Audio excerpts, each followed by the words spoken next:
അസ്സലാമു അലൈക്കും വറഹ്മത്തുള്ളാഹി. നമ്മൾ ഒഡീഷയിലെ ഒരു പ്രധാനപ്പെട്ട ബീച്ചിലേക്ക് പോവാണ്. ബീച്ചിൻ്റെ പേര് എന്താ? പാരാദ്വീപ് അല്ലേ?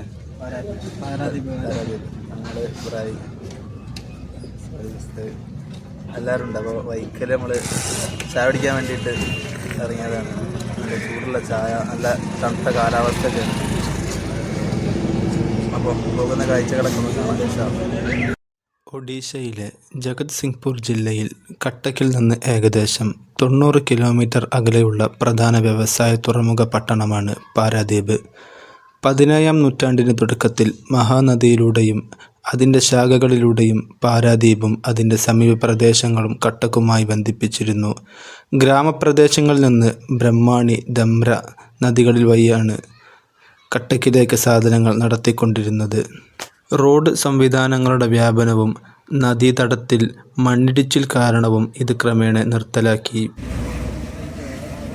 ഇവിടെ മുളകളെ കൊണ്ടുള്ള വ്യത്യസ്ത തരം കൊട്ട, അതുപോലെ ഐറ്റംസൊക്കെ ഉണ്ടാക്കുന്ന ഒരു ഏരിയയാണ്. അവിടെ വേറെ 1819 ബ്രിട്ടീഷുകാർ പാരാദ്വീപിൻ്റെ ഇപ്പോഴത്തെ സ്ഥലത്ത് വടക്ക് ഫാൾസ് പോയിൻ്റ് എന്ന ഒരു തുറമുഖം നിർമ്മിച്ചു. 1862 1866 എഫാമിൻ ക്ഷാമബാധിത പ്രദേശത്തേക്ക് ഭക്ഷ്യവസ്തുക്കൾ ഇറക്കുമതി ചെയ്യുന്നതിനുള്ള പ്രധാന പ്രവേശന കേന്ദ്രമായി ഉപയോഗിച്ചിരുന്നു. സ്വാതന്ത്ര്യാനന്തര കാലഘട്ടത്തിൻ്റെ തുടക്കത്തിൽ സംസ്ഥാന സർക്കാരിൻ്റെ ശ്രമഫലമായി 1958 പാരാദ്വീപിൽ ഒരു ചെറു തുറമുഖം നിലവിൽ വന്നു. തുടർന്ന് അവിടെ ഒരു പ്രധാന തുറമുഖം നിർമ്മിക്കാൻ സർക്കാർ തീരുമാനിച്ചു. 1962 ജനുവരി 3 അന്നത്തെ ഇന്ത്യൻ പ്രധാനമന്ത്രിയായിരുന്ന പണ്ഡിറ്റ് ജവഹർലാൽ നെഹ്റുവാണ് പാരാദ്വീപ് തുറമുഖത്തിന് തറക്കല്ലിട്ടത്. 1965 പൂർത്തിയായ തുറമുഖം ഇന്ത്യ ഗവൺമെൻറ് ഏറ്റെടുക്കുകയും ചെയ്തു. അങ്ങനെ പാരാദ്വീപിലൊക്കെ പോയി തിരിച്ചു വരുന്ന വഴിക്ക് ഒരു ചായ കുടിക്കാൻ ഇറങ്ങിയതാണ്. നല്ല തണുപ്പുള്ള ടൈമാണ്. അപ്പോൾ ഒരു ചായ ഒക്കെ കുടിച്ചിട്ട് ബാക്കി യാത്ര തുടരും.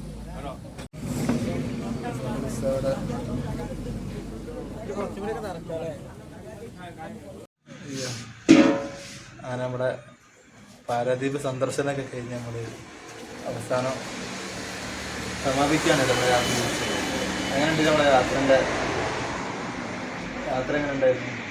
ചൂടേറിയ യാത്രയാണ്. തണുപ്പത്തത് നല്ല തണുപ്പും മഴയും പെയ്ത് അവിടെ കൂടെ നല്ല വിറയലൊക്കെ സംഭവിച്ച് തണുത്ത് കണ്ട അവസാനം നമ്മൾ ഭക്ഷണമൊക്കെ കഴിക്കാൻ വേണ്ടി ഒരു ഹോട്ടലിൽ കയറിയതാണ്. ടോട്ടൽ നമ്മൾ എത്ര 220 കിലോമീറ്ററുകൾ 220 കിലോമീറ്ററുകൾ അങ്ങോട്ടും ഇങ്ങോട്ടും യാത്ര ചെയ്ത് 2 ബൈക്കുമ്പോൾ എല്ലാവരും കൂടി യാത്ര ചെയ്ത് ഇനിയും ഇൻഷാ അല്ലാഹ് തുടരും. ഇൻഷാ അല്ലാഹ്. അപ്പോൾ വീണ്ടും മറ്റൊരു വീഡിയോ കൊണ്ട് കാണാം. Bye bye.